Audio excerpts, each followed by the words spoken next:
रायगड महाराष्ट्रासह देश विदेशातील ताज्या बातम्या पाहण्यासाठी मॅक्स इंडिया लाईव्ह चॅनलला सबस्क्राईब करा आणि बेल आयकॉन दाबायला विसरू नका. ग्रामीण भागातले रंग संपूर्ण भारतीय सैन्याच्या मागे आणि देशाचे प्रधानमंत्री नरेंद्र मोदीजी यांच्या संकल्पाच्या मागे उभा आहे. आणि म्हणूनच केवळ शहरात नाही, केवळ मोठ्या गावात नाही, तर ग्रामपंचायतीमध्येही प्रत्येक व्यक्ती हा सैन्याच्या पाठीशी उभा आहे. हे दर्शवलं पाहिजे, हे पोचलं पाहिजे. याकरता ग्रामपंचायतीमध्ये देखील तिरंगा यात्रा काढण्यात येते आहे. आणि आज या तिरंगा यात्रेच्या निमित्ताने खापरखेडा ग्रामपंचायतीमध्ये मी आलो आहे. अतिशय भव्य अशा प्रकारची तिरंगा यात्रा माननीय बावनकुळे साहेब, इथले आमदार आशिषजी देशमुख या सगळ्यांच्या उपस्थितीत या ठिकाणी आम्ही आत्ताच संपन्न केलेली आहे. आणि लोकांचा उत्साह असा आहे की भारतीय सैन्याच्या प्रती एक प्रकारे ही जी काही भावना भारतामध्ये पाहायला मिळते, देशाचे प्रधानमंत्री माननीय नरेंद्र मोदीजी यांच्या संकल्पासोबत संपूर्ण भारत देश उभा आहे, हे आपल्याला या ठिकाणी पाहायला मिळते. सगळ्या यात्रांमध्ये सर्वसामान्य लोक दिसत आहेत, पक्षाविरहित लोक दिसत आहेत. ही अतिशय आनंदाची गोष्ट आहे. इथेही आशिष बाबूंनी सगळ्या पक्षांना निमंत्रित केलं होतं आणि विविध पक्षाचे लोक हे स्वतः सम्मिलित झाले. त्यांनी स्वागत देखील केलं. कारण हा पक्षाचा प्रश्न नाही, इथे पक्षाचा झेंडा नाही, इथे पक्षाचा दंडा नाही, हा भारताचा प्रश्न आहे. ही भारताची यात्रा आहे, ही तिरंग्याची यात्रा आहे. आमच्या गळ्यातही तिरंगा आहे, आमच्या हातातही तिरंगा आहे. पाकिस्तानचा खोटेपणा आता उघड होत आहे आणि तिथले पंतप्रधानांनी अगदी कबूल सुद्धा केलं की आमचे तळ उद्ध्वस्त झाले. तिथे तळ रिपेअरिंग साठी टेंडर सुद्धा काढलेलं आहे का?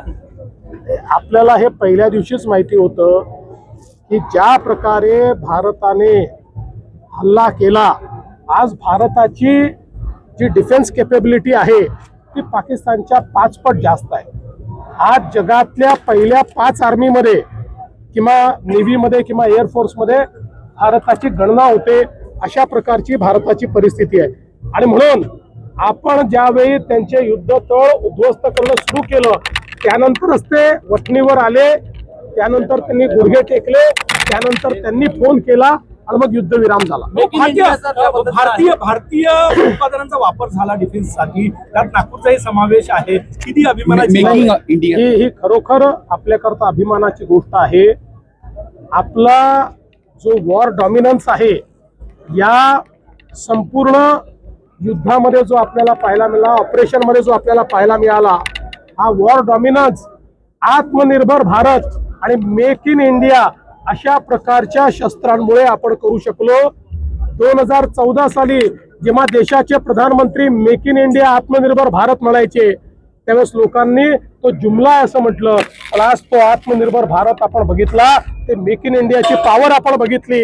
आणि आता तर जग म्हणतंय की शस्त्रास्त्र आम्हाला द्या, हे भारताने करून दाखवलं. ब्राह्मोसची मागणी इतर देशांकडून केली जात आहे. बजेट सुद्धा आता वाढवलेलं आहे भारतात. आपल्या सगळ्याच डिफेन्स कॅपेबिलिटीची मागणी आता जग करताय. जगाला लक्षात आलं की आपल्याला जर सेफ राहायचं असेल तर सर्वात चांगली शस्त्रास्त्र आता भारताकडे आहे.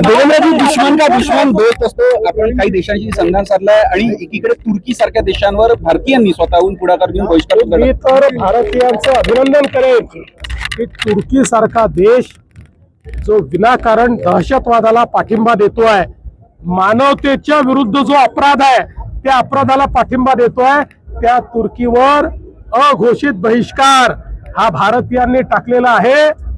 तुर्कीला देखील लक्षात आलं भारतीयांची ताकद काय आहे. सगळ्यात मदत गेल्या काही दिवसात आज ये हम सभी जानते हैं, ऑपरेशन सिंदूर में जिस प्रकार से भारत की सेना ने बहादुरी दिखाई है, पूरे देश में जनता भारत के सेना के साथ खड़ी है, देश के प्रधानमंत्री जी के संकल्प के साथ खड़ी है. और यहाँ पर भी हम लोगों ने ये तय किया कि केवल शहरों में नहीं तो पंचायतों में भी तिरंगा यात्रा निकलेगी. पंचायत के लोग भी सेना को धन्यवाद देना चाहते हैं इसलिए इस खापरखेड़ा की पंचायत में हम लोगों ने ये यात्रा निकाली और जिस प्रकार से आम लोगों ने इसमें सहभागिता ली, जिस प्रकार से उन्होंने उत्साह दिखाया, इससे हम भी अभिभूत हैं। बहुत अच्छा एक नियोजन ये रहा है और हमारे सेना के प्रति और हमारे प्रधानमंत्री जी के प्रति लोगों का प्रेम और लोगों का सम्मान हमको इसमें दिखाई पड़ता है। मेक इन इंडिया के तहत जिस तरह से काम विवाद कर रहे हैं। समिति में चुनाव देखिए, कुछ लोग ये केवल निगेटिव होते हैं, उनको न देश से कुछ लेन देन है न समाज से कुछ लेन देन है, हर चीज में राजनीति करते हैं। ऐसे राजनीति करते करते ही वो समाप्त हो रहे हैं, वो समाप्त हो जाएंगे। भारत देश महान है, महान भारत की सेवा जो करना चाहता है उसको कोई रोक नहीं सकता, न कोई पार्टी रोक सकती है, न ऐसे निगेटिव लोग रोक सकते हैं। जगात देशाला देश मराठी विरोधात आता ती आपली जय हिंद यात्रा काढलेली आहे। जय हिंद यात्रा काँग्रेसची यात्रा पहिले विरोध केला ना आता. काँग्रेसची खासियतच आहे, पण काँग्रेसने जय हिंद यात्रा काढली तर आमची अपेक्षा एवढीच आहे की राजकीय यात्रा करू नका आणि विशेषतः आपल्या सेनेवर प्रश्नचिन्ह निर्माण करू नका।